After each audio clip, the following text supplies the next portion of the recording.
Okay. Well, good morning, good afternoon, good evening, everybody. My name is Emma Walters. I'm a Senior Social Development Specialist with ADB's NGO and Civil Society Centre. Welcome to our Business Opportunities Seminar for Civil Society Organisations. Next slide, please. Just before we get started, we've got a few housekeeping matters to go through. Can you keep your audio on mute while the webinar is ongoing? If you have any questions, can you send them through the Zoom chat box? We already have quite a few questions, so we may not be able to get to them all, but send them through the chat box or use the raise hand function when we get into the Q&A session. And kindly wait for me to recognise you before speaking. Additionally, we'll be recording this session and sharing it through ADB's Development Asia so that other CSOs who aren't able to join us today can look at the recording. Next slide, please. So the agenda for today is the welcome, which we're doing now. We'll be discussing entry points for civil society organisation engagement and ADB's civil society approach. Most of the session will be on ADB's procurement system and consulting services processes. We'll also hear from CSOs on their experience of working with ADB. We'll be showing some tips and resources for CSOs on how to engage with ADB and also offering time for question and answer. Next slide, please. To get us started, we've got Haidy Ear-Dupuy, who currently is in the air at the moment, but she's recorded a welcome for us. She's the unit head with ADB's NGO and Civil Society Centre, which is in the Climate Change and Sustainable Development Department. So over to Haidy to welcome us all.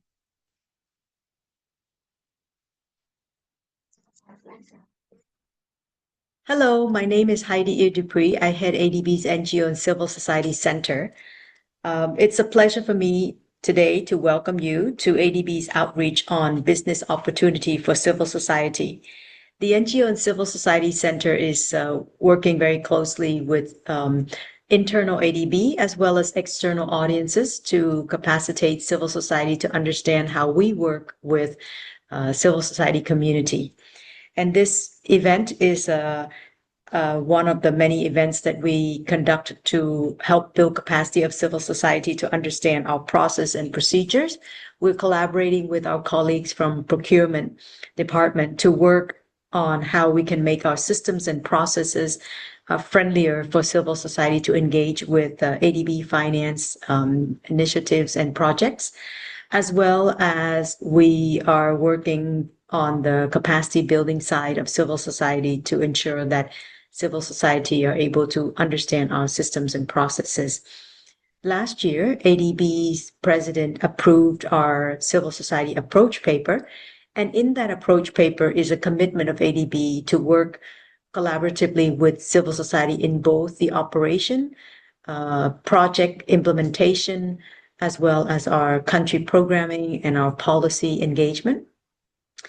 And along with that is knowledge sharing. Knowledge sharing, today's event is a good example of how we are sharing knowledge with civil society.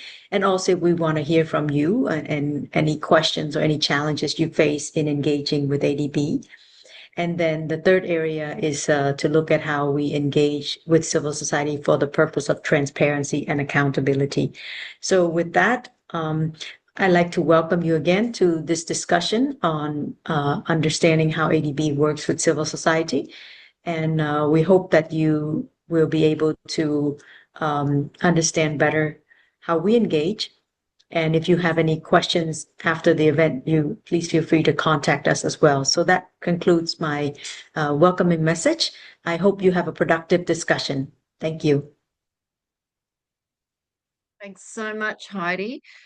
So we'll go into the presentation now. As I mentioned before, I'm Emma Walters, and I'm going to be talking about entry points for CSO engagement and the ADB Civil Society Approach. Next slide, please. So just a brief overview about ADB. The Asian Development Bank is a multilateral development bank established in 1966 under the agreement establishing the Asian Development Bank, which is called the Charter. It was created to support its developing member countries, or DMCs, in reducing poverty and improving quality of life.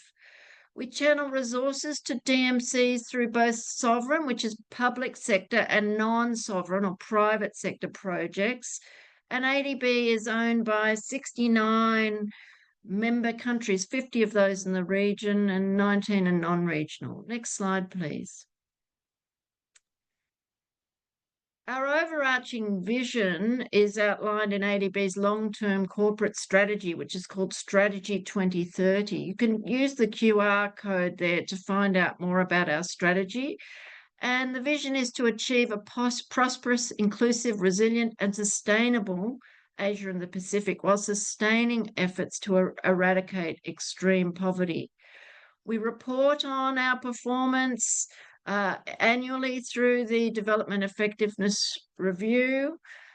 Additionally, a midterm review of Strategy 2030, which was approved in 2018, was conducted last year to adapt to a changing global landscape. Next slide, please.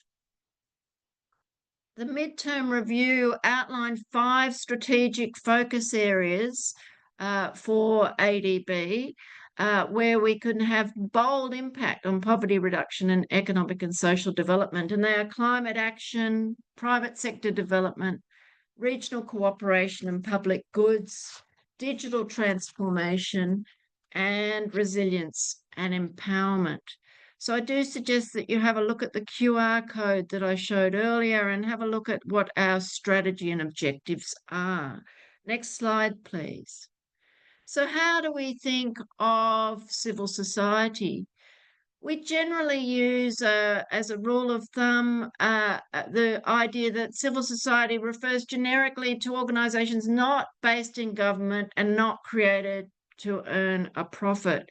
So ADB defines CSOs as non-profit organisations independent of the government, which operate around common interests, and they include non-government organisations, youth groups, independent academic and research institutes, your labour unions, professional associations, faith-based organisations, and others. So CSOs can represent their own interests, the interests of their members or others. So they can be membership-based or non-membership-based. Next slide, please. So I work with ADB's NGO and Civil Society Centre, which we call the NGOC, and it's ADB's resource for engaging with civil society organisations. So I might let you know that ADB does engage with civil society organisations across the institution. It's not just through the NGOC. We're a small team, but we're like ADB's window to civil society and civil society's window to ADB. Next slide, please. So what does the NGO and Civil Society Centre do? We provide institution-wide support to ADB engagement with civil society organisations. We support ADB responses to requests for information, particularly from advocacy civil society organisations. We participate in ADB project teams and provide training on civil society engagement, such as what we're doing today. We monitor and provide knowledge on civil society engagement in ADB operations, and we organise key events involving CSOs, most notably at ADB's annual meeting. Other events that we organise that involve CSOs include our CSOs Insight Listening and Dialogue session, a webinar series called CSO Conversations, and I'll tell you about one of those coming up next week towards the end of our session today. The Asia Pacific Youth Symposium's another event. We recently organised a Girls Takeover as part of the International Day of the Girl and other events. Next slide, please. in 2024, the ADB president approved ADB Civil Society Approach, which updated our approach to engaging with civil society. You can find the civil society approach on adb.org and also scan that QR code. I think we'll also be putting a link in the chat box as well that will take you to the civil society approach. So the civil society approach has three main pillars. Can we look at the next slide, please? The three pillars are, the first pillar focuses on policy, country, and project level engagement. So this pillar is around increased meaningful civil society engagement in ADB policies, country strategies, and programming and projects. The next pillar is about knowledge and dialogue. So pillar 2 is strengthen knowledge sharing and dialogue sharing among developing member countries, the private sector, ADB, and civil society. And pillar 3 is about accountability and transparency and enhanced ADB support for civil society engagement in accountability and transparency initiatives and DMCs. And we've got a short video that I would ask my colleague to play now that tells us a little bit more about the civil society approach.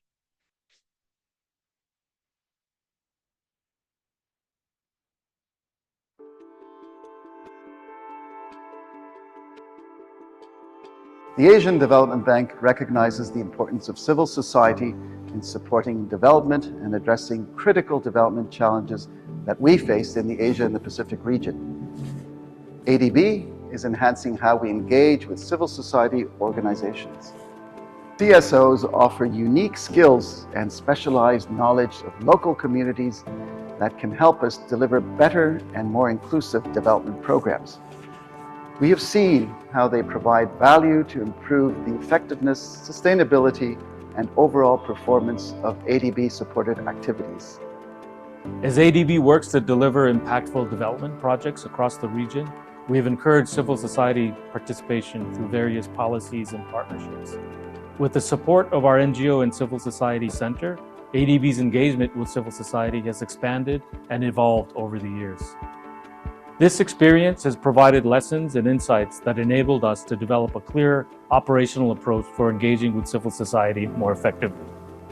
We're excited to announce the approval of our new civil society approach, which promotes meaningful civil society engagement across ADB's operations.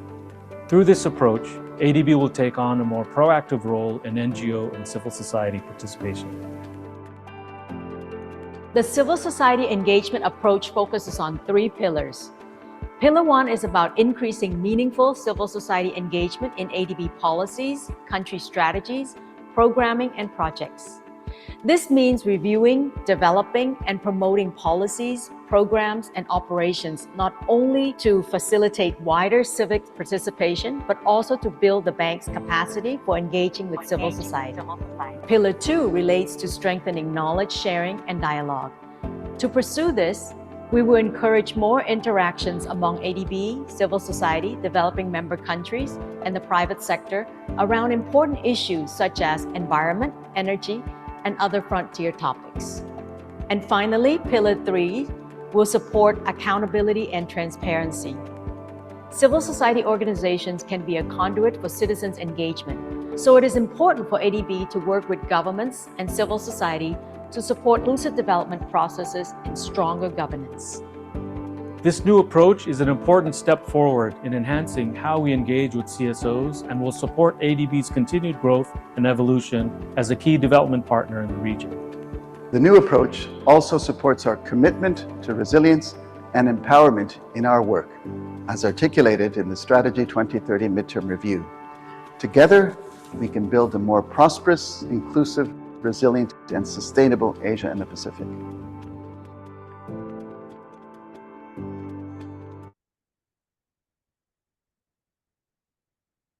Next slide, please. So how do we engage with civil society? There are four main ways, though quite a few other ways as well. But the four main ways that we engage are through consultations and advisory services. So these might be consultations on policy review, consultations for country partnership strategy, or mostly consultations at the project level in the design and implementation of projects. The second way is as CSOs, as consultants or service providers to deliver specific project components. So this is where CSOs act as a consultant to ADB and the government or a service provider for specific projects. The third way is quite uncommon, and one of the key things that we need to clarify here is that we don't have a dedicated funding window for civil society organisations. So the third way is an uncommon way. Occasionally we do have CSO specific funds. It's quite unusual and quite rare in our operations. The first and the second and the fourth way are the main ways that we engage with CSOs. So unlike other development partners that might have a call for proposals for CSOs to propose responses around a specific theme or area, ADB generally doesn't work in this way. We generally engage in by asking CSOs or to compete with firms and other service providers to deliver specific project components. The fourth way is through events and partnerships, and I've already told you a little bit about some of the events. Some of the partnerships that we have with CSOs include with WWF, BirdLife International, and so on. Next slide, please. So focusing on that CSO engagement delivery throughout the project cycle, our ADB project cycle has 5 phases. The first phase is the planning phase, which is usually the country partnership strategy. ADB develops a country partnership strategy for its developing member countries in partnership with the government. And we engage with CSOs around consultations for the direction of the country partnership strategy, including also with sector assessments and inclusive and sustainable growth assessments. CSOs can serve as in the second part, which is project preparation. CSOs can serve as consultants or service providers. They might be representatives or target groups in project design consultations, and sometimes they might have some advocacy roles that they play in project preparation. There's no real role for CSOs in the third stage of the project cycle, which is project approval. However, projects are all posted on adb.org, and CSOs can monitor these. In the fourth stage of the project cycle, which is project implementation, CSOs can be implementing entities, consultants, service providers, target groups, or monitor the implementation of projects. Advocacy groups often have comments on implementation progress. And then in the fifth stage, completion or evaluation, CSOs may participate in project evaluation as consultants or service providers or through an independent review. Next slide, please.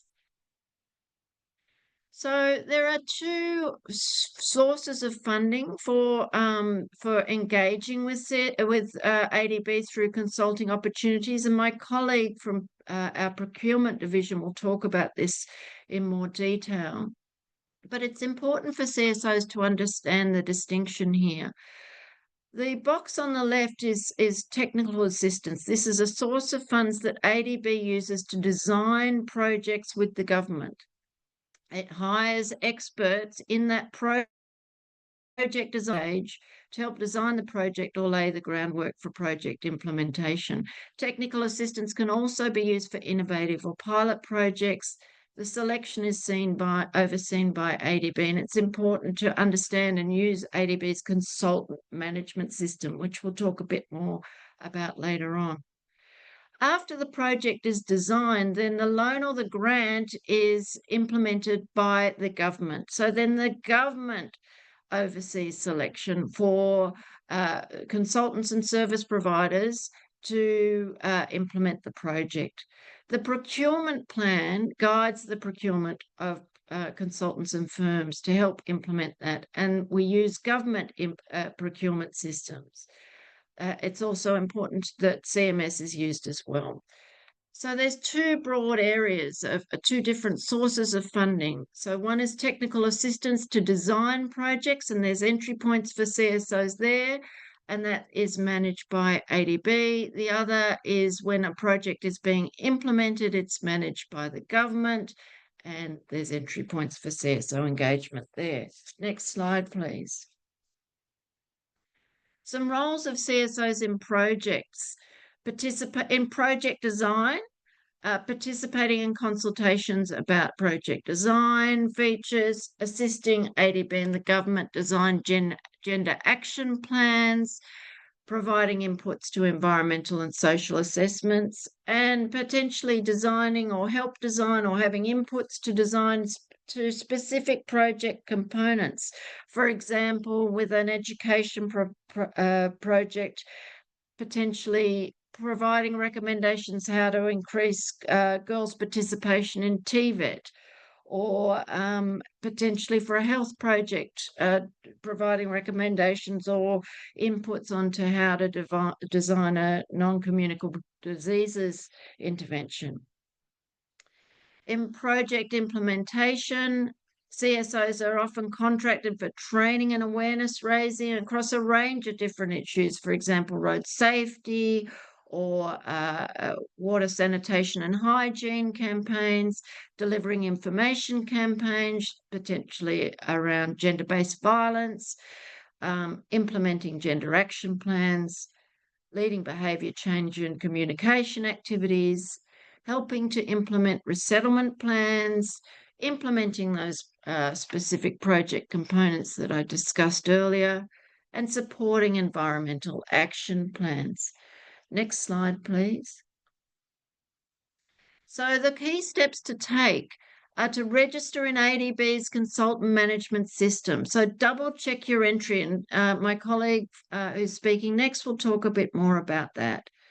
You can set an alert within the CMS system for postings in the sector or country of your interest.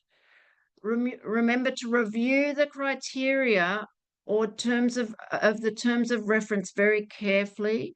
Respond to requests for expressions of interest and use English, which is ADB's working language. Next slide, please. One of the key sources of information, and I suggest you get out your phones if you have one now, is for CSOs interested in engaging with ADB through consulting services and through other means, is our primer for identifying business opportunities for civil society organisations. It has a range of detail that is incredibly useful. We'll make sure that the link goes into the chat box, which I can see it already has. I do encourage you all to download and read it. So now, moving on to the next slide, please. I'd like to introduce Steve Gillard, who's Principal Procurement Specialist with our Procurement Portfolio and Financial Management Department, and he will be talking about an introduction to ADB's procurement system and consulting services processes. He's got a relatively detailed presentation. We'll take a break halfway through for some Q&A, and then also to hear from some CSOs that have engaged with ADB. But for now, over to you. So for part one of your presentation, please, Steve. Thank you, Emma. Good afternoon, everyone. I'm Steve Gillard, head of the Consulting Services Unit at ADB. And this afternoon, I'm going to give you an introduction to consultancy recruitment from a CSO perspective. I'm going to try and focus on how to find opportunities and also how to bid well should you find something suitable at ADB. Next slide, please. So the format of today's session is going to be as follows. I'm going to give you an introduction and some key statistics about ADB consulting. We'll then look through the various selection methods which ADB uses to recruit consultants.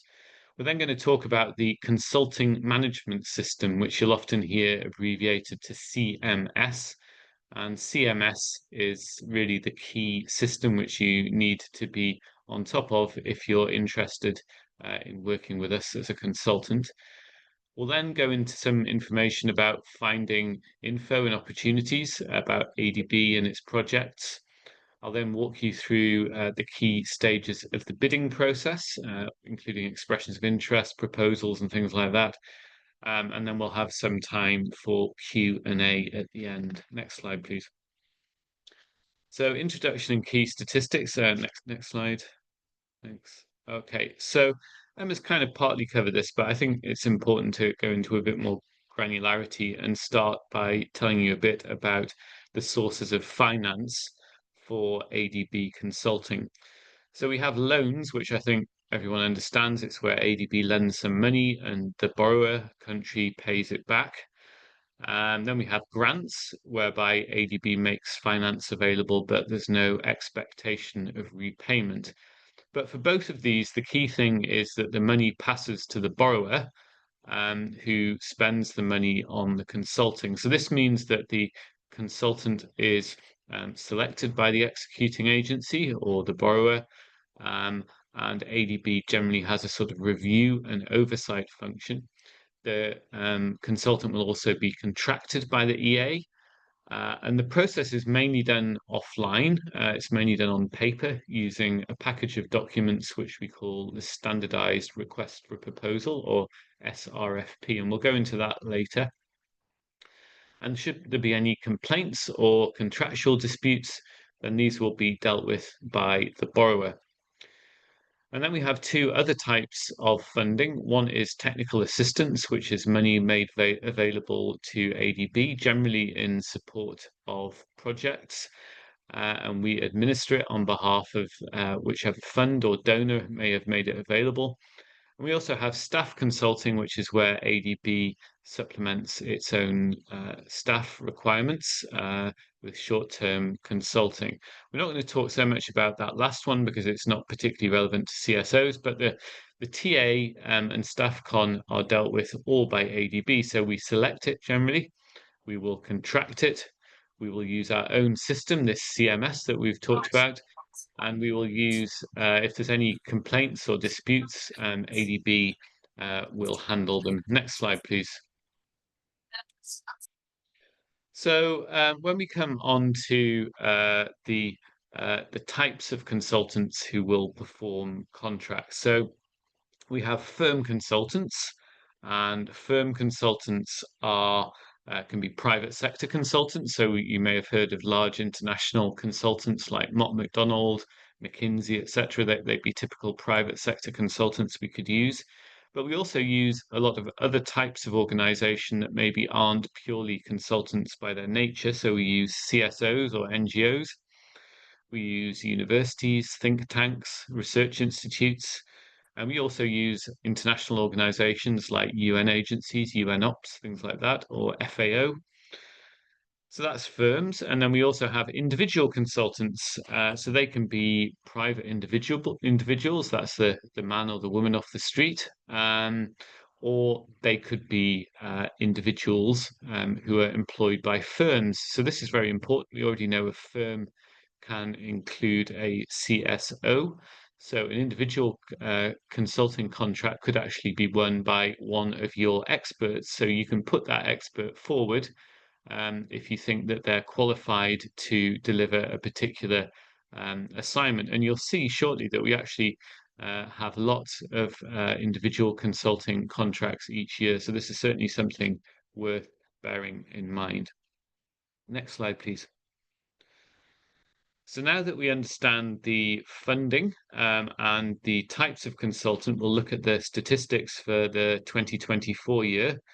So we issued about 4,500 consulting contracts. The combined value was nearly $500 million in total. And this consisted of about 200 million of technical assistance and about 260 million of loans and grants. And we can see that there's a fairly equal spread of TA spend between individuals and firms, but there were 2,700 TA individual contracts against only 269 TA firms contracts. So again, it emphasizes how important individual contracts are to ADB and how relevant they may be for you to look at. Next slide, please. Some stats now relevant to CSOs. ADB currently has around 6,000 CSOs registered on its CMS system. In 2024, 58 firms contracts and 55 individual contracts were awarded to CSOs with a combined value of over 18 million US dollars. Almost half of the firm contracts awarded to CSOs were direct awards. Now, I'm going to tell you what direct awards are a little bit later, but note the importance of that. And CSOs were also subcontracted by other entities on 20 more occasions. So another entity was the lead firm, but the CSO was subcontracted. And again, I'll give you some ideas later on about how you can position yourself for this. Next slide, please. So the message for my session really today is that you're a consultant to ADB. I mean, you may have other important roles with ADB in terms of advocacy or representing the interests of your particular area, but we're looking today at you as a consultant. So what this means is ADB is not a donor to be pitched to. We are not the sort of organization that you can write to and say, we have this great idea, can we have $100,000? We don't tend to do that. You won't be expected to co-finance projects. We won't be saying, we won't be advertising $100,000 and asking you to contribute 20,000 in cash or 20,000 in kind. The relationship is one of us requiring services and you performing them for a fee. CSOs also compete against the private sector. ADB tends to have very open competition, meaning that generally speaking, any eligible entity can apply for any opportunity. So we don't tend to have opportunities which are just for CSOs. We may have ones which favor CSOs because we do the sorts of things that CSOs are good at, but we don't tend to say only CSOs can apply for this. So you have to be prepared to compete with the private sector. But the interesting news is that you can compete on price against the private sector. There used to be a rule that if a CSO was involved in procurement, that it couldn't compete on price and that price had to be neutralized and we would make the award on technical considerations only. However, we got rid of this rule. The rule was intended to protect private sector. However, we want to encourage CSOs to apply. So in fact, you can win on price because you don't have profit to consider, unlike private sector companies. It's also worth noting that you are allowed, when you make your bid, to include your overheads in the bid. You don't just have to give us your costs. You don't have to just say the cost of the expert is the expert's salary. You can also include your office overheads, social charges, insurance, etc., which may be part of your operating costs. So please bear that in mind. Next slide, please. We're now going to have a look at these selection methods, some of which I've alluded to already. Next slide, please. So ADB tends to prefer competitive procurement. This is enshrined in our policy. Competitive procurement tends to mean that we will advertise an opportunity and that firms will compete, so that potentially any eligible firm or individual could compete. We do have two other methods, though, that are important. One is limited competitive bidding, which is where there's only a few firms or individuals who are invited. So this may be if you're, say, an NGO in a particular remote area and there's only 2 or 3 other organizations that have the capacity to deliver a particular type of services. We may save everyone's time by simply approaching those, say, 3 firms, 3 CSOs, and inviting them to prepare bids. That's limited competitive bidding. And we also have direct contracting. which you've heard about already a bit, and we'll go on to that in a little bit more detail shortly. But you can see that these are a very good way in for CSOs. Direct contracting is all about your relationship with the executing agency, be that ADB or the borrower, and having them know about you and what you can do. And I'll give you some ideas about how to improve your chances there shortly. Next slide, please. So we have 6 procurement methods. And next slide, please. We have 6 procurement methods and 1 which is being piloted. So we have quality and cost-based selection. This is kind of ADB's default gold standard selection method, which combines both technical and financial proposals. We receive those 2 proposals in separate sealed envelopes. We open the technical proposal and we evaluate and score it. And only once that's done do we open the financial proposal, and we normally give a weight, like 80% of the score to technical and 20% to financial, and we combine the scores to give us an overall score. And this basically gives us a good balance of value for money, because we're testing the quality and the cost. So it may be that one firm is slightly ahead technically, but the slightly inferior technically firm puts in a lower bid and then wins. So this is basically considered to be our preferred method traditionally. We have 2 other methods here which are less often used, but where price is also considered to have been tested. One is fixed budget selection, which is where we have a budget for a particular assignment and we award the contract to the highest technically ranked within the budget. And then we have least cost selection, which is where we award it to the cheapest or the lowest priced firm which has passed the technical threshold. These last 2 are fairly infrequently used. Next slide, please. Then we have 3 other methods where cost is not evaluated. The first of this is quality-based selection. This is where we simply review all of the proposals, we score them, and then we negotiate with the highest ranked technically. Then we have consultant qualification selection, where we make the award based on expressions of interest. I'll tell you a bit later about the difference between expressions of interest and proposals. And then we have direct contracting, which you've heard about a few times. This is a non-competitive method where we approach one CSO or a particular expert or a firm only, and we directly negotiate with them. We can generally only do this in very specific circumstances, which is where it's low value, where this particular entity has had prior involvement. So perhaps it's done an earlier phase and this is a continuation, or where the particular entity has some sort of unique experience, which means that there's no point in approaching anyone else. Next slide, please. We also have a new method, which we're hoping to announce officially soon, but at the present time, it's a pilot only. We've tested it, and basically one of the big criticisms that we receive at ADB is that our methods are very slow. So we've created a new method with an emphasis on rapid deployment, and we're calling it Simplified Consultant Qualification Selection, or SCQS. And the features of it are as follows. We have a single stage, single envelope proposal. So both the financial and the technical proposals are reviewed simultaneously, unlike in most of the other methods. We evaluate based on the highest technical score within the maximum budget. So it works a bit like fixed budget selection.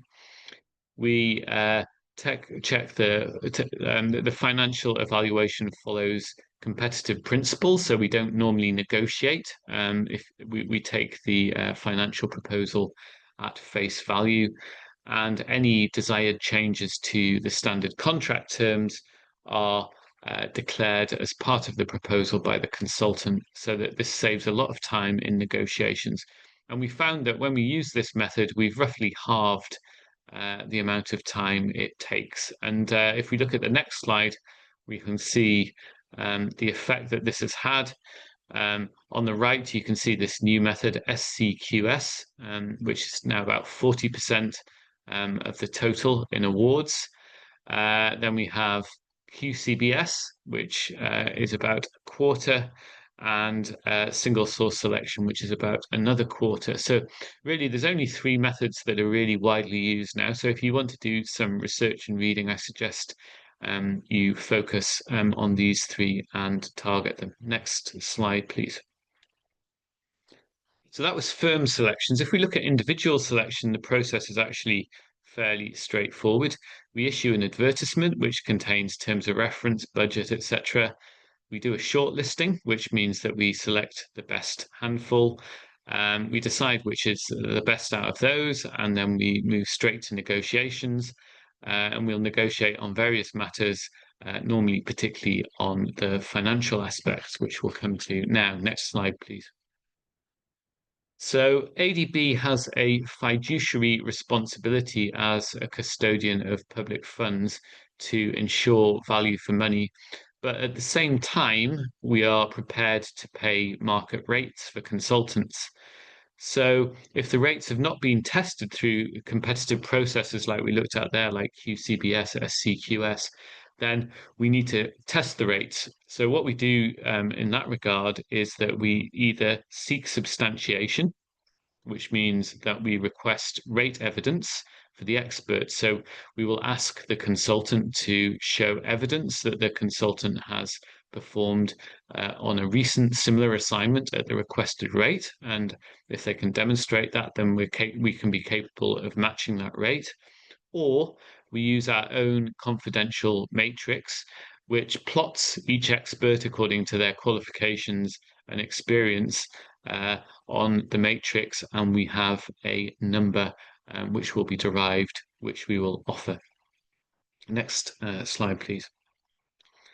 So I'm going to talk now about the Consulting Management System, or CMS. Next slide, please. CMS is really very important. It's really the gateway to everything for us. So CMS is an integrated web-based system that supports our consulting services recruitment, administration, and management. It's soon to be replaced. It's actually about 18 years old. It has a number of limitations because of its age, really. We haven't been able to update it and do some of the innovations that we want to. We're actually this very week starting work on the new system. So we've said soon to be replaced. It's estimated that it might be around 2 years before it's all rolled out, and that's if everything goes to plan. So in the meantime, you need to know about CMS. Next slide, please. So CMS functions include looking at the consulting services recruitment notices, which are the active opportunities that you can bid for. It allows you to register for alerts, which tells you about opportunities as they come live. It allows you to perform all stages of the procurement process, including submitting EOIs and checking the status of your proposal. Next slide, please. So this is something you can do here. You can search through CMS to see any opportunities that are active that you're interested in. We have these various filters, so you can choose the country. You can see, say, Bangladesh there. You can choose, say, public sector management. You can choose national. You can choose the value, and then you press the button and you simply see if there's anything of interest there. Next slide, please. You can also upload your expressions of interest through CMS, which is the first step to winning an assignment. We'll talk about expressions of interest later. But note, if you're using CMS for the first time, that it has its restrictions and limitations. So pay particular attention to things like file size, file type. Don't try and at the very last minute upload your expression of interest only to find it's too large or in the wrong format, and the system won't accept it, because we don't automatically grant extensions unless there is a fault with the system itself. So if the fault is on your end, let's say, even if you have bad Wi-Fi one day, then it can be fatal to your particular EOI. So please allow plenty of time.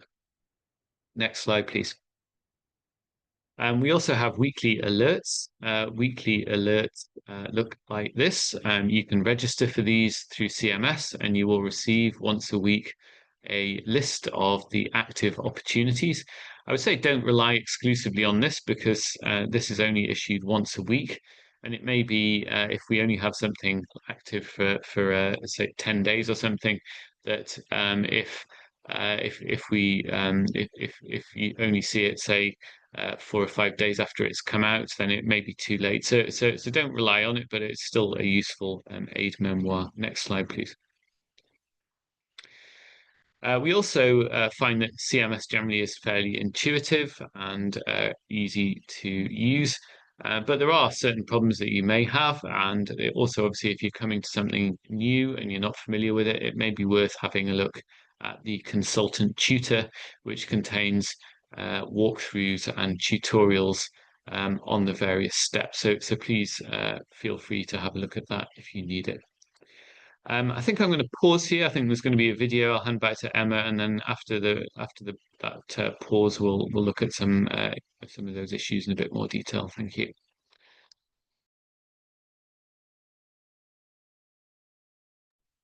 All right, thanks so much, Steve, for the first part of your presentation.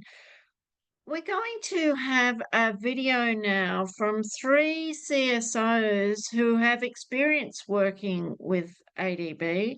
And the 3 CSOs are ADB Development Center from Armenia, World Vision in India, and Clean Air Asia from the Philippines. Play the video, and then we're lucky to have Aman Azizyan from ADB Development Center with us. If you have any questions for a fellow CSO representative, Aman has kindly given us some time to answer those questions. So let's play the video about CSO experiences working with ADB.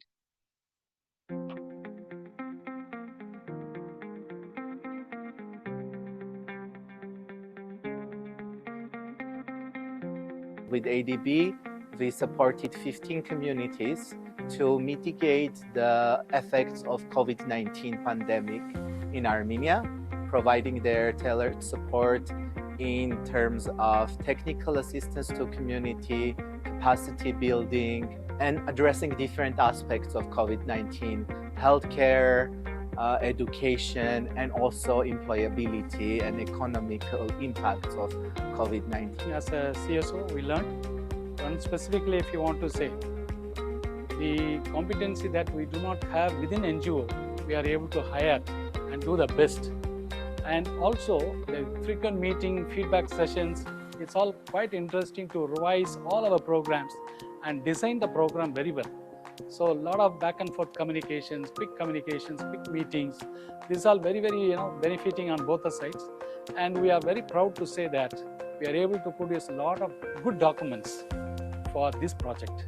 Clean Air Asia works very well with the Asian Development Bank because as a civil society organization, we work with cities, national governments, and other stakeholders to identify the air pollution problem and the mitigation measures to address and to solve the problem.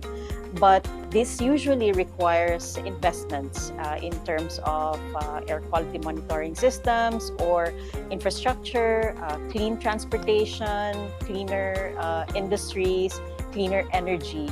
And this is where financing from development banks like the ADB will be very important. Plan some time for processing, some time for financial claims, sometimes for procurement. So you have enough time to be able to complete your work and not stress about processes, because this is big organization. Because each NGOs, you have an expertise, you have an area of specialization in terms of health or livelihood or advocacy issues. So it is better line with your expertise with ADP to work with.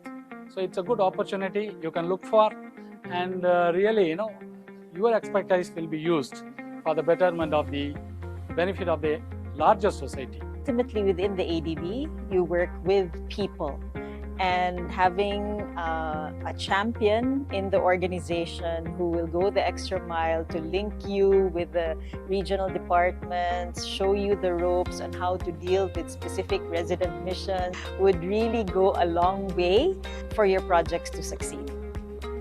Working with the ADB as a civil society organization, I'm actually very pleased that we are considered as an equal partner, that it is a two-way street. I think this kind of partnership has a greater likelihood of succeeding in the long term because both parties mutually benefit. Our project is already finished for 2 years, but we are still connected and we are invited to share our experience, to learn from others. And this is a very mutually beneficial relationship because it helped us to get bigger reputation and continue the work beyond, because big organizations trusted us. Mainly, you need to equip yourself, consolidate your experiences, and really your focus area, all that you need to really tune up so that you can match with the expectation of the ADB. It may seem like it's a maze, and the beginning, it may take time to understand the organization, how things work. However, what I've found is that there are many opportunities that ADB actually provides to civil society organizations to understand the organization better, and platforms for CSOs to meet other CSOs and ADB project officers so that they can forge partnerships. Don't stress. Read the manuals. The TACP portal might seem scary, but it's not. It takes time. Read the manuals, try, and it will get easier, I promise. There are opportunities in terms of working with the government, working with the largest stakeholders in very bigger project like housing project or water project. There are many sectors they work with, can really contribute a lot to the larger community in terms of working with ADB.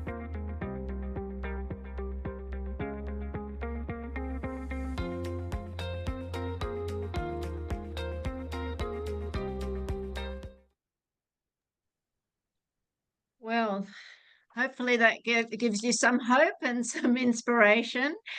I'd like to introduce Aman now, Aman Azizian from Armavir Development Centre. Would you like to say hello, Aman? Has anybody got any questions for Aman? Fine. If you do, please raise your hand. If not, I'm going to ask Aman a question, which is, Aman, I'll get you started. Can you tell us how you first got engaged with ADB? What was the process for you to first engage with the organisation? Hi, Emma, and hi, everyone. Actually, our first experience was not a direct experience with ADB, which is interesting because we got engaged through an international organization that already received the technical assistance, and they were recruiting a local organization to support their project in Armenia, and we were involved as a subcontractor of for that organization, which was very essential to build relationship with ADB, with the resident mission, who is very important actor in the region and also a supporter in case with the headquarters. But our second experience with ADB, which was the direct experience, was through COVID-19 Technical Assistance Program, as you already learned through the Stephen's presentation. And technical assistance was designed, it was a global competition, and it was designed to support countries that suffered the most from COVID-19 pandemic, and it covered different aspects such as social and economic protection systems. So So we prepared the EOI, expression of interest, and applied for that. And our bid was the most successful one, and we continued working on this. So the second one was through open competition that was most successful, and our prior experiences helped us to understand the organization better and to be more competitive in that sense. Okay, thank you very much. Are there any questions from the audience, from the CSO participants here today for Aman? Or questions on any of Steve's earlier presentation? You can raise your hand or you can put the questions in the chat. If not, I might just go to one of the questions that we received prior to the seminar, which is, in what areas is ADB most likely to cooperate with civil society organisations?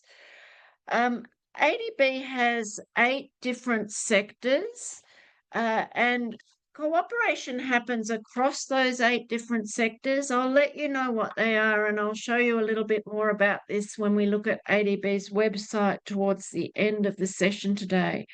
But they're agriculture, food, nature and rural development, human and social development, which is education and health, finance, water and urban development, digital, public sector management and governance, transport and energy.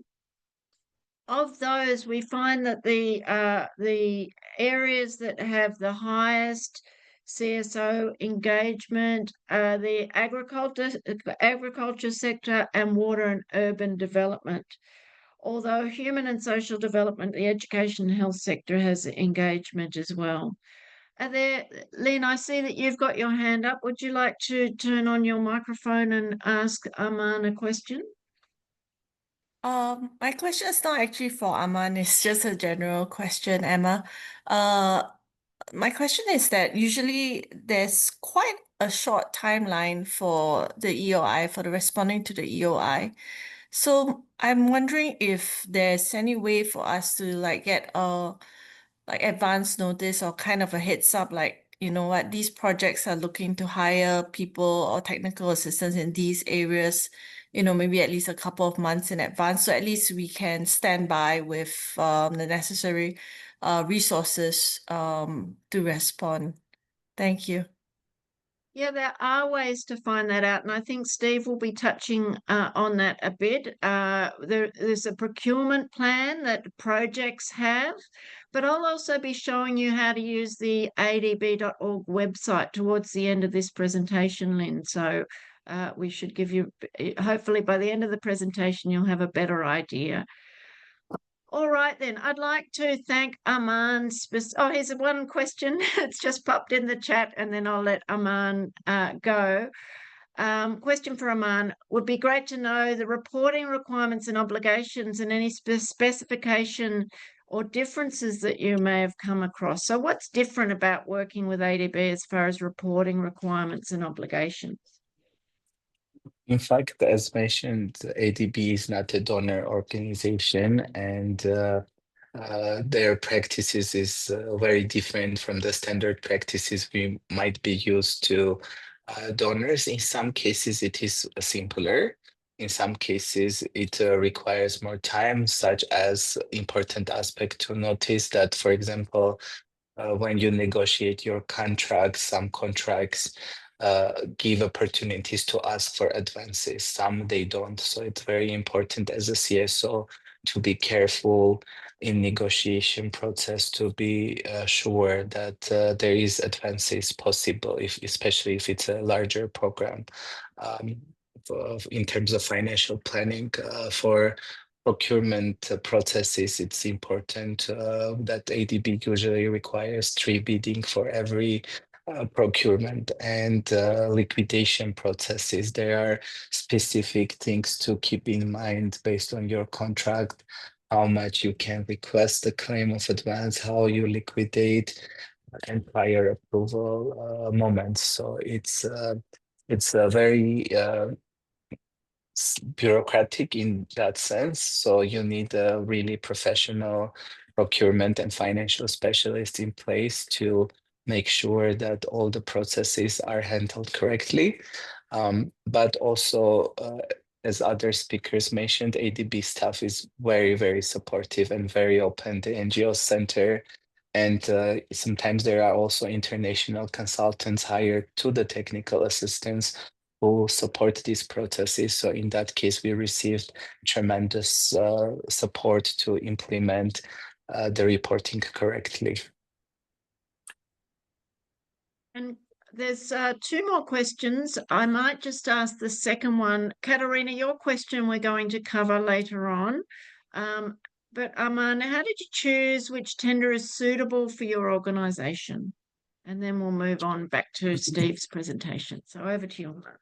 So basically, based on our organization's mission and our organization's experience. So the COVID-19 TA that I mentioned prior to that, we have implemented pilot projects on different interventions to support the recovery of COVID-19 effects. And when we saw this opportunity, we understood that this is a great opportunity to use our pilot experience to multiply to 15 communities.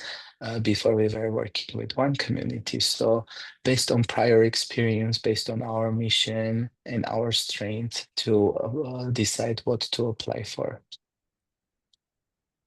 All right. Well, thank you so much. I hope you can help me thank Aman for joining us today and helping share his experience. Thank you so much. And let's go back to Steve's presentation now, the second part of Steve's presentation. Then we'll take some more question and answers. So back to you, Steve, and thank you, Aman. Thank you. Hello again, everyone. Thanks for those questions. I'll try and cover them as I go. So, yeah, finding information and opportunities. So I think this is partly going to answer Lynn's question. So next slide, please. I'd like to direct you to the ADB Business Centre, which you can find at this link. It's kind of a goldmine of useful information. It contains lots of how-tos, lots of guides, policies and regulations, tells you the procedures, has guidance notes, contains the various forms and documents, and it also contains a lot of other live information, which is very useful for planning purposes. So next slide, please. I've kind of tried to cluster the information into kind of long-term planning and short-term planning. We had a question there about, how you know when something's coming.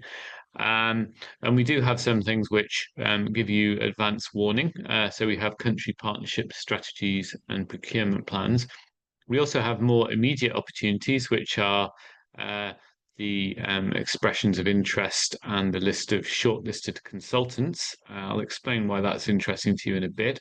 And then we also have contract awards, which again is interesting in terms of making connections with other firms. So let's look through these quickly one at a time. Next slide, please.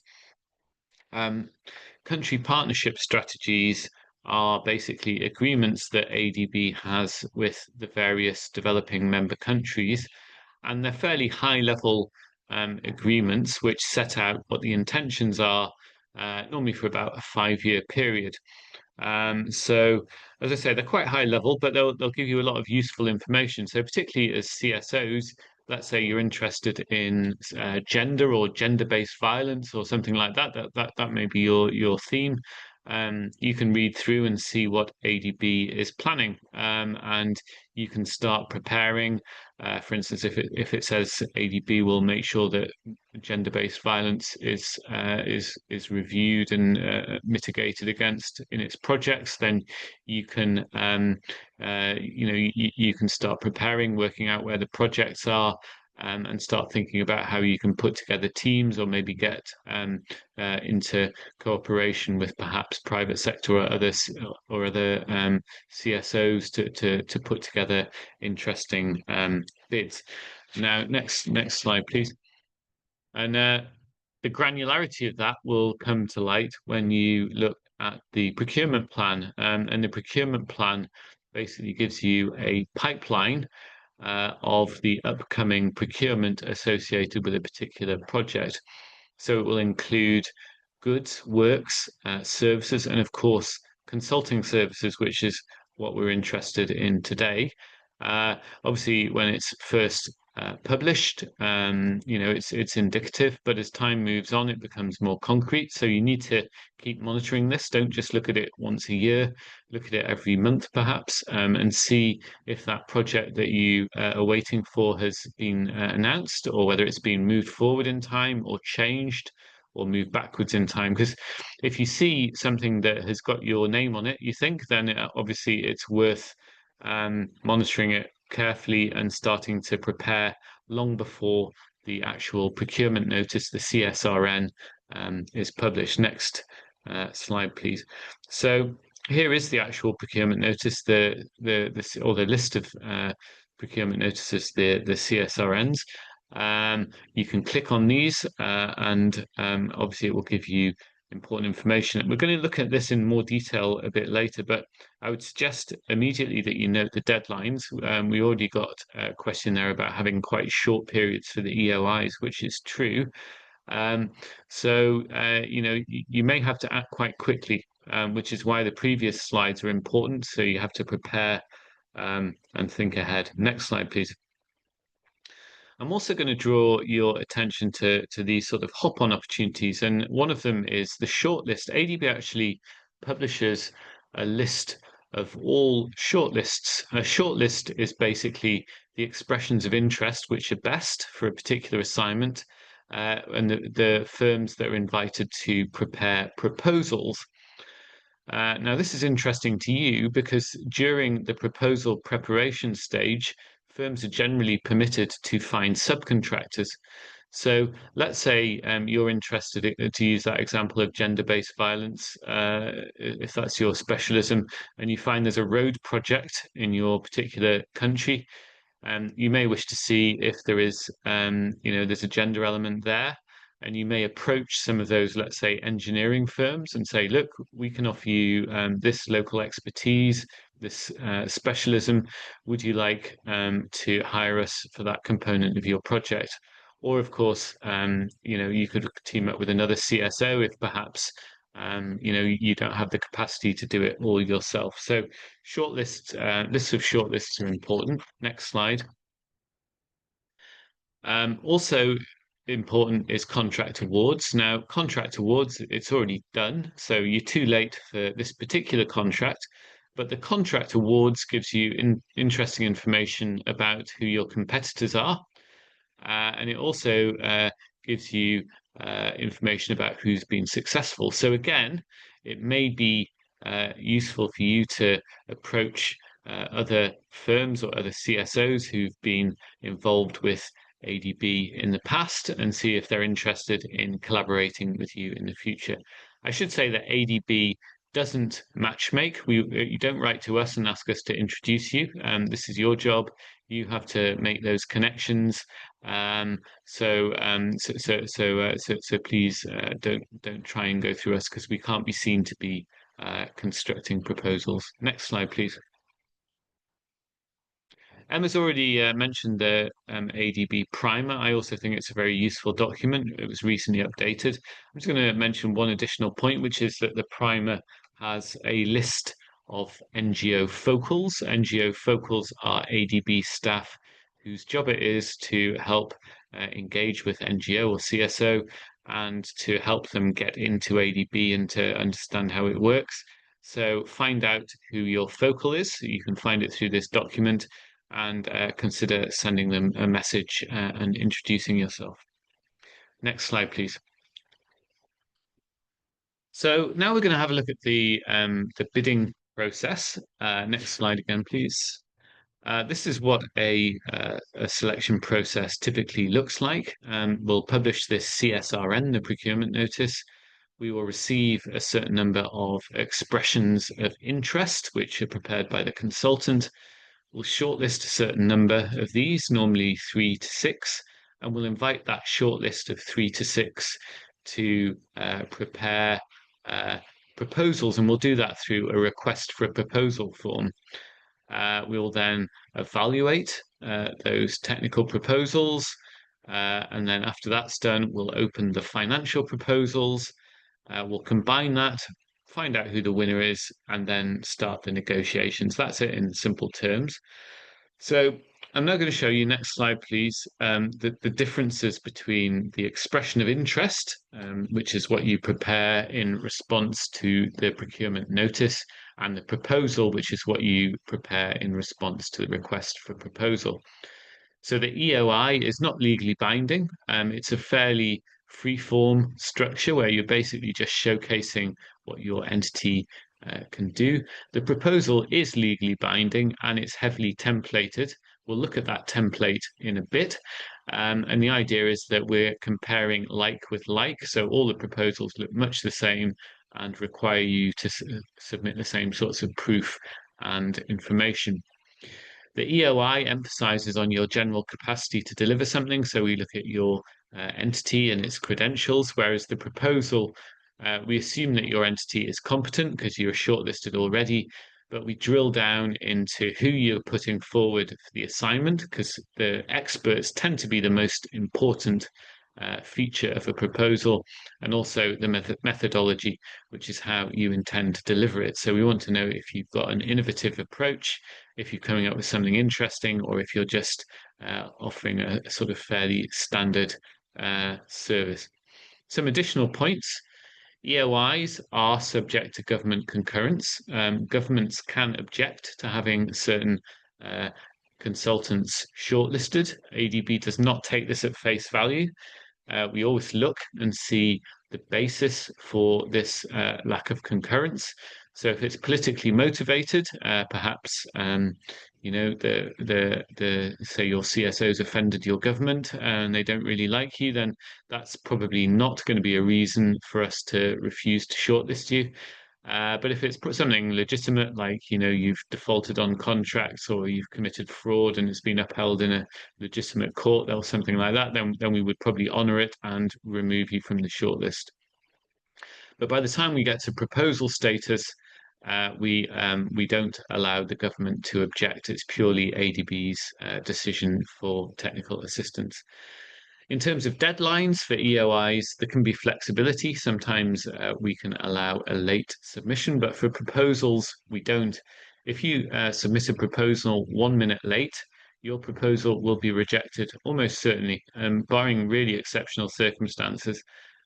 So do not submit your proposals late. If you submit your EOI late, you may get away with it or you may not. If you are unsuccessful and you've submitted an EOI, we don't give you feedback. We don't have capacity. Sometimes we get dozens or hundreds of EOIs for an assignment. So we don't have the capacity to give you one-on-one feedback. But if you're shortlisted and you go to all the time and effort and expense of preparing a proposal and you are unsuccessful, we will give you feedback. So I suggest that you take advantage of that to learn how you could do better next time. There's also formal clarification process for proposals where you get to write in and ask questions. EOIs don't have that, but of course you can write in to the contact person and see if they are prepared to answer your questions. Next slide, please. So these are the components that you'll find in the Consulting Services Recruitment Notice, which confusingly is also known as the Request for Expressions of Interest. So we have 2 acronyms for that one. So it contains all this important information: consultant type, selection method we've heard of. It tells you the budget. It contains the terms of reference, which is very critical that you read. And importantly, it tells you the deadline. So you need to be very conscious that you don't submit it late or you risk being rejected. Next slide, please. So the common reasons for failing to be shortlisted are that you've missed the opportunity altogether by not being prepared. So that's the first one, which should be obvious. Submitting late, we've discussed the perils of that. Submitting a generic expression of interest, you may not have a great deal of time and you may think that you're going to apply for lots of ADB assignments, and you may think, right, we'll just prepare one EOI and send it for all of them. Probably this is not going to get you very far because there will be competitors who are putting more time and effort into it. So try and tailor your expression of interest. Eligibility is another one. It may be that you are an international CSO. You may have a sister organization in, let's say, Brazil, and you may include them in your bid as part of your joint venture or a co-consultant. This firm will be likely to be ineligible because Brazil is not a member country of ADB. So check eligibility and check that they're able to apply. Try to avoid obvious mistakes like making wild claims which you don't substantiate, or missing out important information which is requested. Also, not having local presence in the country can be damaging. I think CSOs tend to actually be quite good in this respect because, in fact, the main attraction of many CSOs is that they have local presence, local understanding, local knowledge, local connections. But anyway, please make sure that you include that if it's required in your proposal. Next slide, please. Okay, this is an album cover from an English band that's currently making a revival called Oasis. And their album cover is called Definitely Maybe. And that's the reason that I chose this. It's not about the music, it's about the title. Definitely is words which are things that absolutely must be there if we use these sorts of words. So if we say, you must have 10 years of experience, that means don't apply. If your expert has 9 years of experience, they will be not qualified, and they probably will be rejected. Shall have a qualification in, have accreditation in from such and such an organization. Again, if it says shall, that means that it's compulsory. So make sure that if you hear these powerful words, must, shall, a minimum of, that you make sure that's there. And then we have more softer wording like maybe. So it should have 10 years of experience. If we say should have 10 years of experience, then 9 is probably okay. If something is preferable or preferred or ideally, again, this is softer. It means that we would like to see it in an ideal world, but perhaps it's not there. So pay attention to specific wording in the EOI, and that actually goes for the terms of reference, which can be in the proposal as well. Next slide, please. So we're going to look through proposals and how they're evaluated. Next slide, please. We had a question before about what the SRFP is. That's the standardized RFP. We also have our own RFP, which is in CMS. The standardized RFP is harmonized across other organizations. So if you've applied for something for World Bank, say, you'll find it to be very similar. Most of the RFP documents, which you can see here, are very standardized. So for instance, number 5, eligible countries, that's going to be the same in every contract. Number 6, corruption policy, same every contract. But some of them are unique to each assignment. So you have to pay special attention to the letter of invitation, the data sheet, which is in section 2, the terms of reference, which is in section 7. And we're going to look through those and how you approach them now. So next slide, please. So the letter of invitation lists the shortlisted firms and joint ventures, so you can see who you're up against, who else has been shortlisted if you have. It will tell you that bids are not being not transferable. So again, if you have a sister company in another country, generally speaking, if you've put your name down as a lead firm, you cannot transfer it to another entity. You need to keep it to yourself. So please don't try and do that. Don't also drop a joint venture partner. If 2 or 3 firms or CSOs get together to do EOI, then generally speaking, if one of you drops out, then the proposal is no longer valid. As we've said, it's generally permissible to add sub-consultants. So we've talked about that already. Look at that list of subcontractors.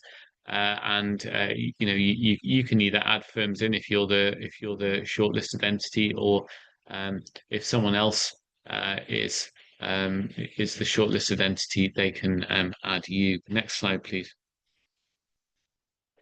So here's the data sheet, which is also a very important document tailored to each assignment. It gives you all this important information, selection method we know about, the budget, gives you key dates, which you need to diarize and stick to, particularly for proposals, because, 1 minute late and you are out. It'll tell you if there's a pre-proposal conference. Sometimes we host these, or the EA will host these as a means to gather together the shortlisting consultants so that you can know more about the project, perhaps do a site visit, see it for yourself. It will tell you the evaluation criteria. Evaluation criteria are really critical. That tells you how your proposal will be evaluated, and it will give you clues, like, for instance, if there's a large score available for the team leader, then this is saying that this is something which needs strong leadership, and is communicating to you that you need to find someone who is really excellent for that particular role. It may also have high marks for something like work plan and methodology, which suggests we want an innovative approach, or it may alternatively have low marks for work plan and methodology, in which case we consider the assignment to be standardized. So look for all sorts of clues that you can find in the evaluation criteria. There's also clarifications. Next slide, please. And the clarifications is your opportunity to ask questions. You've normally given a week or two after receipt of the request for a proposal package to come up with questions. You can submit these in writing. Don't please contact by phone or whatever the project officer. Send them in writing, and all consultants will receive responses to all questions, providing that they're within the time frame. They're requested within the time frame. And these are very important because it allows you to iron out any questions that you may have about the project. Next slide, please. So some tips here when you're preparing your proposal. You'll have to do your work plan and methodology, which is your chance to showcase your vision of the project. So if you're offered to do it, do a site visit, which we've just talked about. Try and engage with the terms of reference. Don't just repeat the terms of reference back. A sign of a bad proposal tends to be that the terms of reference are just simply paraphrased and repeated back. What we want you to do is engage with it, think about it, show what you've done, what you know. You get an opportunity to comment on the terms of reference in your proposal. Remember that the person who has written the terms of reference is probably also evaluating you. So don't be too rude about the terms of reference. Try and be constructive, but it may be that you've got a couple of good ideas about fine-tuning the terms of reference or adding a small component to make it a bit better. So do something like this. Show that you're humbly submitting some strong thoughts. Don't copy and paste prior proposals. We sometimes see that quite obviously because they're putting the name of another project in, that they've copied and pasted it to save time and they haven't thoroughly checked it. Show your understanding of the local context. If you're an NGO and or CSO and you've got field presence, you know the local communities, the local customs, the local language. Talk about this in the work plan methodology and show how you know about that. Try and write very clearly and engagingly in English, as Emma mentioned. Remember that not all evaluators are native speakers. Many of the ADB staff, for instance, or a lot of the EA staff, don't come from English-speaking countries.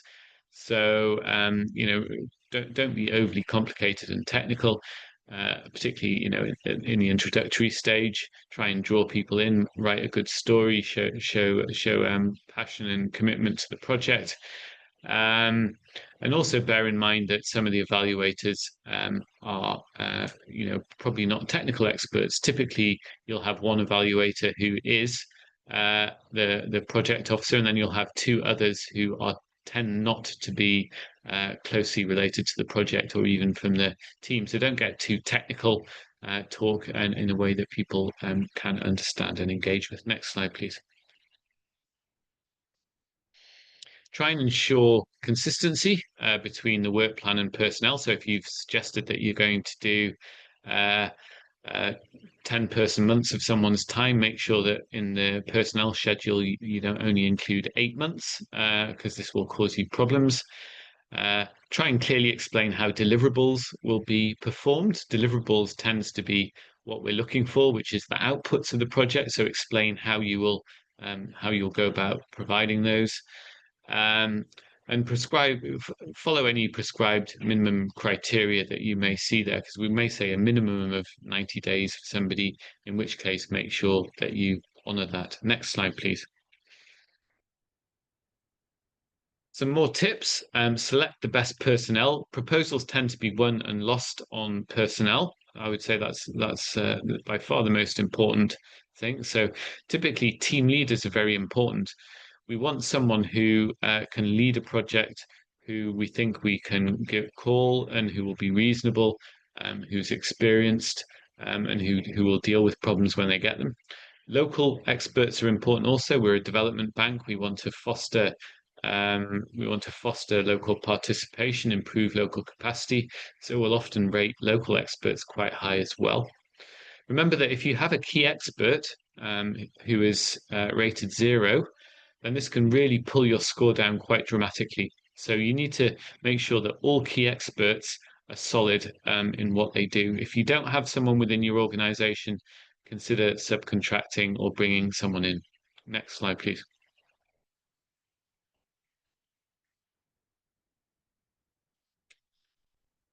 When you get CVs from your experts, don't simply insert them into the expression of interest. Sometimes the CV will be long and contain a lot of irrelevance.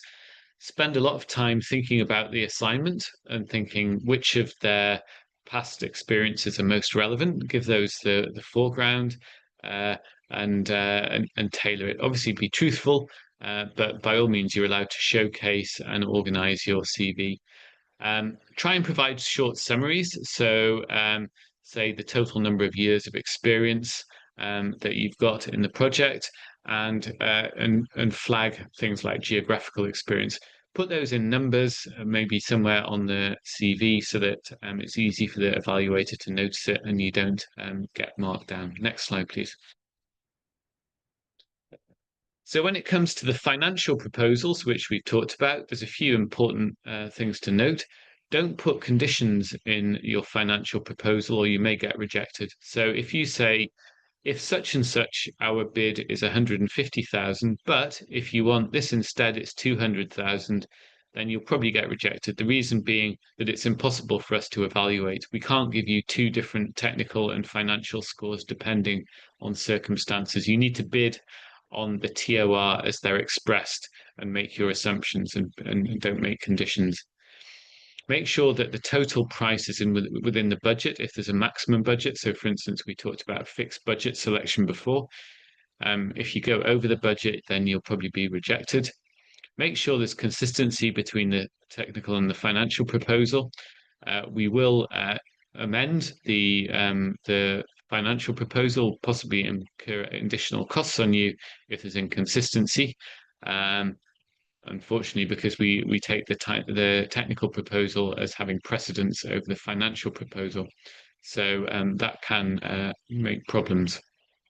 Also, make sure that you don't contain financial information in the technical proposals unless it's specifically asked for. So for instance, don't allow fee rates to slip into your technical proposal, because we have this 2-envelope system generally, which means that we're not allowed to consider financial information with the technical. Next slide, please.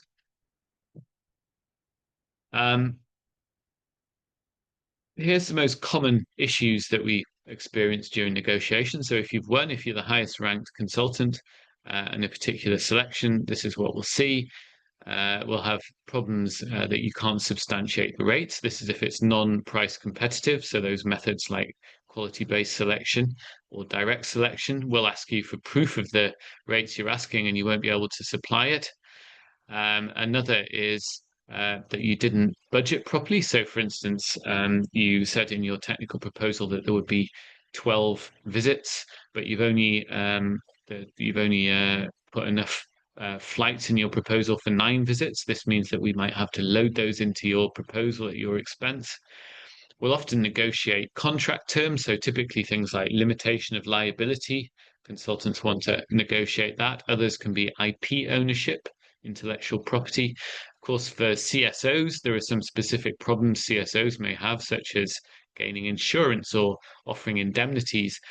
These are also things that we may negotiate. Other problems can be ADB seeking to adjust terms of reference or adjust inputs. This can be because there's been a long lead time between us issuing the RFP and the negotiations, and things may have changed a bit, but it may require, say, extra inputs or different inputs from you, which may require fine-tuning of your proposal. ADB may also require expert replacement. We'll do this if we find that one of your experts was weak and failed to meet the minimum threshold. And we'll ask you to find a better expert at the same cost. And then the next one is on the next slide, please. This is the most common complaint we get from ADB staff and from our borrowers as well, which is that the proposal, as you can see in the cartoon that I made on the left, we see in the proposal we've got these 3 wonderful experts, and the project officer is very excited to see them in the proposal and thinks he's going to have a wonderful project. But on the right, when the contract is awarded, we get these 2 rather different, disheveled looking people who've turned up and everything's been changed. And unfortunately, this does happen a lot in consultancy. Consultants bid with certain experts who mysteriously become unavailable. Now, sometimes this can be for legitimate reasons, illness, death, leaving a company, but sometimes it's done intentionally. And it always creates a very bad feeling. Please try and avoid this. Easy way to lose good reputation is if you switch and change experts. And of course, if you do it maliciously, to trick us into giving you a contract, then it can be fraudulent, and we can investigate it with our compliance team. Next slide, please. So I just want to wrap up with a few general tips, just reminders really to hopefully summarize what we've gone through.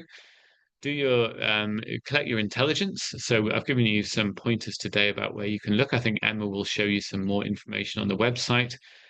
So do your research, try and stay ahead of the curve. Don't wait until the CSRN is out there to start thinking about the work.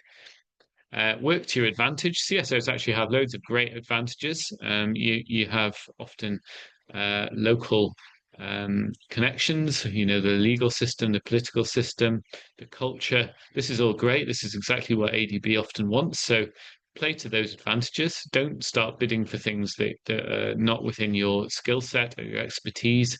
Focus on that competitive advantage.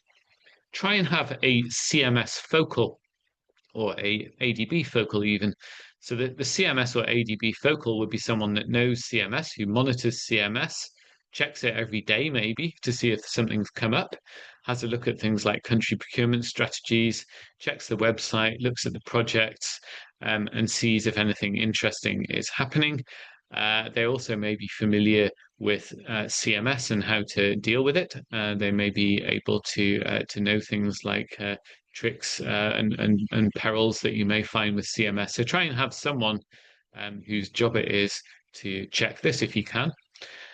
We've talked about the importance of individual consulting opportunities. You can apply for individual consulting opportunities as a CSO. The CSO will be the lead firm and they'll nominate an expert. The contract will be with a CSO. This is a great way to get your foot in the door with ADB, to get some experience. And then later on, once some of your experts have got ADB experience, it should help the firm get perhaps those larger contracts that you would like. Consider partnering. We've talked about that a few times already, with joint ventures where you're on a level footing with the other partner, or as a subcontractor where they hire you in for your expertise. These are also great ways of getting experience. And also, if you do get an opportunity with ADB, work on building your reputation. Do a good job, go the extra mile, don't be too pedantic. Don't don't constantly be asking for more money to do things, etc., unless it's necessary. Develop that reputation, and then, as we spoke about earlier, you may get those direct awards in the future. So I hope you found that interesting and useful. I think I'm now handing it back to Emma for the next session. Thank you very much. Thanks so much, Steve. I might ask Steve to stay with us. We're going to move to questions and answers in about 10 minutes. Perhaps you could have a look at through the questions in the chat there, Steve, and prepare yourself for those. What I would like to do now is to show you some tips and hacks through the ADB website, specifically for CSOs. So I'm sharing now the screen which is www.adb.org. Across the top here are these four main areas. I'm scrolling across them. I want to focus initially on the one, what we do. I have to say to you from the outset, most of what you need to know about ADB is on our website. So I would really spend some time having a look there. I've clicked through to ADB and Civil Society. And there's a couple of different tabs here that you can look at. If I go to the Knowledge tab, you'll see that we have an annual report. Our 2024 annual report is just about to come out. One of the questions that we had before the presentation, in the webinar registration, was there any stories of successful collab or effective ADB CSO collaborations? Where can we read about them? So the annual report, which is here, and we do them annually, and they're all on the website. You can read about them there. Other resources here include a source book for engaging with civil society organisations, working with ADB, the primer, we've already told you about that. This is an e-learn course about deepening CSO participation in ADB operations. We also have civil society briefs. And there's a range. I'm clicking here now on See All Civil Society Briefs. We've got civil society, our most recent one is Papua New Guinea. Civil society briefs, not for all developing member countries, but for many of them. You can see there's a range here. And these have key CSOs that we know of and engage with in the country, and also examples of CSO ADB cooperation. Coming back to the top here, if I'm going back to this is ADB and Civil Society. You can find the primer again here as well, the link to the consultant management system and so on. You can find out about our civil society approach here and the three different pillars. This part of the ADB and Civil Society section of the website has details on upcoming activities and different ways to engage. We have a CSO conversations. I'll give you a QR code for this shortly, on engaging communities for effective climate solutions. That is on next Wednesday, the 12th of November. As I mentioned earlier, we have a civil society program, and we call for session proposals for the civil society program each year from civil society organisations. This coming year in 2026, the annual meeting will be in Uzbekistan. There's descriptions here about how to participate various events. This is the online event that you're participating in now. Down the bottom of this main page, which is under the Civil Society in adb.org, are the team members. You can click on here and find out about the NGOC. You might remember that Arman mentioned the resident mission. We have a CSO anchor in each resident mission. You can click here to find out who the CSO anchor is in the relevant resident mission. So Bangladesh, Mr. Gobinder Bar, and so on. Nepal, there are 2 CSO anchors there. So the ADB and civil society part of adb.org, which, as I mentioned before, is through what we do, ADB and civil society, is a really great resource that I suggest that you have a look at. If you're based in a developing member country, you can also look at where we work. So you'll see here where we work, there are the 5 different regions that we work in. I'm going to click on the Pacific and look at Papua New Guinea as an example. So this has got a whole lot of data and information about the country in question that you're looking at. This particular one is about Papua New Guinea. You can see the most recent document was the civil society brief that we published on PNG. It's got facts about the work in the country. It's got a country brief, including the list of the various consultants, the highest number of consultants in that have been engaged in the country, and so on. Towards the bottom of each page is on the specific country is information about the active projects, the proposed projects in that country, and the procurement and consulting opportunities. So if you're interested in a specific country, I do suggest that you go to the Where We Work section, have a look at the region that you're interested in and choose a specific country. Just while we're there, there are also regional offices and also sub-regional offices, such as in Sydney and in Suva and Singapore. I'd like to now show you a little bit more about under the What We Do tab of adb.org. If you go to the projects and tenders part of what we do, you can filter the projects by country or economy, by sector, I mentioned those sectors before, by theme, by type, the fund, the status, and so on. So if I'll use PNG as an example, if you're interested in PNG in the transport sector, you can select those, apply, and then you'll see all the PNG transport projects that are available in that country.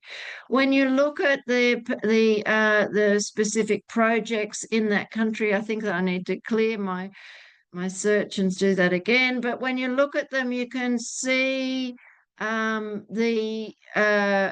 just select again. Here we go to PNG and transport.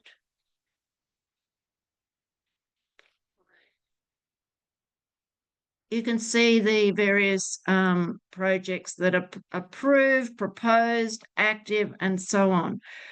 If I select one of these, I'm selecting one on the Sustainable Highlands Region Core Road Network project.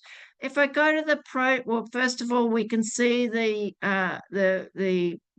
project officer. If I go to the project data sheet, it tells me the type of project that it is. It gives me information about the project. It tells me what the outputs are and so on, safeguard categories and more detail. It tells who the executing agency is in PNG, who the project officer, when it was approved, and so on. if I go to documents, if often if the project has been approved, there's a procurement plan, and Steve has already mentioned that. I can go to that and have a look and see what's coming up in procurement. So the procurement is divided into, the procurement plan is divided into goods and works. And then further down, which is probably of most interest to you, is consulting services. And you'll see here, sorry, the consulting service package 17 is around GBV, gender-based violence prevention and response. It gives you the selection method and further detail. So that really helps with understanding what is coming up in that particular project. The last area that I'd like to show you just before we go to questions is work with us. So this is about information for working with ADB for civil society organisations. And you'll see here in this work with us section, there's a section specifically dedicated to how do civil society and non-government organisations work with ADB. There's information here that you might find useful, including, can you provide a guide to all those acronyms that ADB uses? How do NGOs become consultants or contractors? What are the ADB's department and offices? What are the principles that guide ADB procurement, and so on? So I do encourage you just having a look at that website briefly, to have a look at adb.org, have a look at those areas and go beyond those areas, see what else that you are able to find. So we might just go back to some of the questions that I might ask Steve to open his mic, please. And let's see what questions we've got here. I saw a few that were very specific to Steve. I think that he's maybe answered them down the bottom here. So Steve's answered a few of those questions. Are there any questions that what about this one? I don't see this one answered from Margareta Sagala. Is there any percentage requirement regarding overhead cost or indirect cost? Steve, would you mind addressing that one? Yeah, I think I did address it. It's I mean, generally speaking, around 30%. Okay. Thank you. So I think you've addressed most of these. You've done all the hard work. Thank you, Steve. I can see that Lynn has her hand up. Lynn, do you want to open your mic? Sorry, it's me again. Yes, that's all right. So I know that one of the pathways for CSOs to get into the ADB system is from individual consulting contracts. And in fact, there's a lot more individual consulting opportunities available. So we are looking at that as one of the potential entry pathways. But one of the challenges we've found in going for that is that we need to find a particular consultant to nominate for that role in a very short time period with the EOI and all that. And we find it challenging because our existing staff strength usually are quite occupied with their own work. So it's not like we can ask any of them to switch their roles like overnight. And then what it means is that we have to kind of do a really rapid recruitment within the period of the EOI, which is also very challenging. So I just wonder if you have any ideas as to how we can solve this problem or this challenge. Yeah, I mean, that problem obviously is something which everyone faces. I mean, if you're a private sector firm and you have experts, then obviously it's a question of availability. If you're a private individual, then you may be doing something for the next 2 months, and something may come along and you can't apply because you're doing something else. So I think it's just a question of timing and luck to some degree, to be honest, because each individual has their own time frame. Yeah, it's true that we don't normally give a huge amount of time. We're under a lot of pressure to bring people in as quickly as we can, and our average time to bring in a consultant, individual consultant, is around 55 days, which the bank considers is very, very long. Because obviously, if you're running a project, you kind of want someone tomorrow. So when we put we're under a lot of pressure to have sort of 10 days or maximum of 2 weeks, and sometimes less, to have the notice out there. So obviously one solution could be to have longer periods, but then we would be criticised internally or by the borrowers for delaying projects. So yeah, unfortunately, there's not an awful lot that we can do, and obviously you can't keep your experts sort of waiting there on the off chance that something comes along. So I don't really have a good solution for you, I'm afraid. And the other question is, when the expert starts working, are you expecting them to be fully committed, like full-time committed? Because some of the EOS, I guess it's not super clear, like you put 100 days in 6 months or something like that. So it's not super clear whether it's front-loaded, whether we have the space to spread it out and things like that. Because if we can spread it out to some degree, then maybe we can use existing staff to do the work. Well, we have basically two classes of contract. One is full-time, where the expert is supposed to not do anything else. Okay. So, for instance, they shouldn't also be working on another project. They shouldn't be, doing their office work. They should be dedicating all of their working time to the assignment. And then we have intermittent, which is not full-time. So basically, that would be that they can take on other work at the same time. So it should state, which is sort, or it should be fairly clear. So if it's normally we work on the assumption of 22 working days in a month. So if it says sort of 66 days in a 3-month period, it's likely to be full time. But if it says 100 days over a year and a half, then it's clearly intended to be intermittent. Although obviously within that, there may be time where, the whole of week 2 of December 2025, that they may have to be attending something, in which case effectively, they're working full time for that week and then intermittently around it, if you see what I mean. So I think it depends. I wouldn't assume that someone has to work full time unless, basically it's intended as full time. Thank you. All right. Thank you very much, Lynn. We'll take one more question, then we'll need to wrap up. Peter, I see you've got your hand up. Yeah, thanks, Emma, and thanks, Stephen. So just adding on to what Lynn said and Steve mentioned, there's a letter of commitment that you asked for. My question was, is it legally binding? Because in the case wherein we don't find our internal experts to be tagged to a particular consulting opportunity and look out for an external consultant,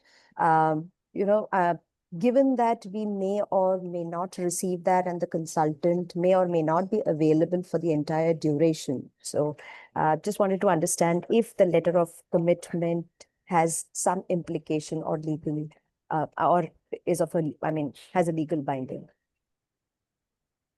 Well, as part of the proposal,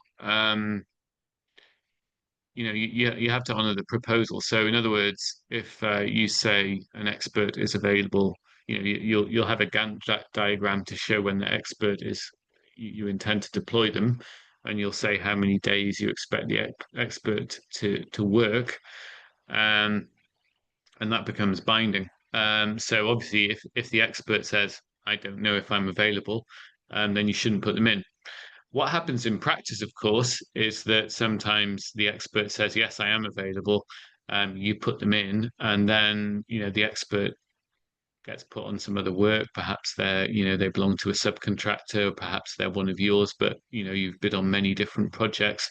Of course, this happens in the real world, but it's very frustrating and problematic because, if you've bid and won on the basis of the strength of your experts, and then, 2 of 5 of them are not actually available, then we have a difficult position, because either we terminate the negotiations and move on, or we invite you to find substitutes. But then, of course, this potentially prejudices the other bidders who perhaps could have honoured the experts that they had. So, but of course, we get into a difficult position here, because once we've spent a lot of time doing the evaluation and the recruitment, we obviously don't want to walk away and go to another firm. So this is one of the kind of eternal problems in consulting recruitment, unfortunately. But yeah, in theory, that it's binding.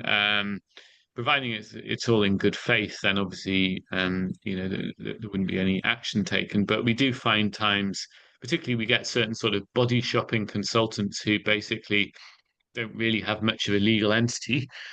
They put together a team that they found on LinkedIn, which is all full of very plausible people. But those people are all just sort of loose cannon experts that have never worked together before.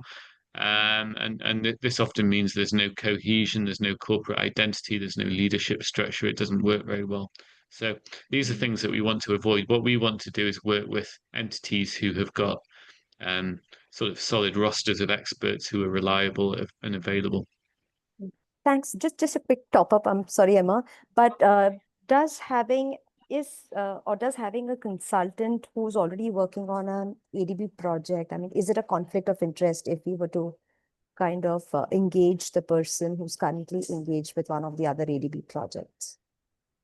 Well, it can be. It depends what it is. Of course, we have experts that are working on multiple different assignments at the same time.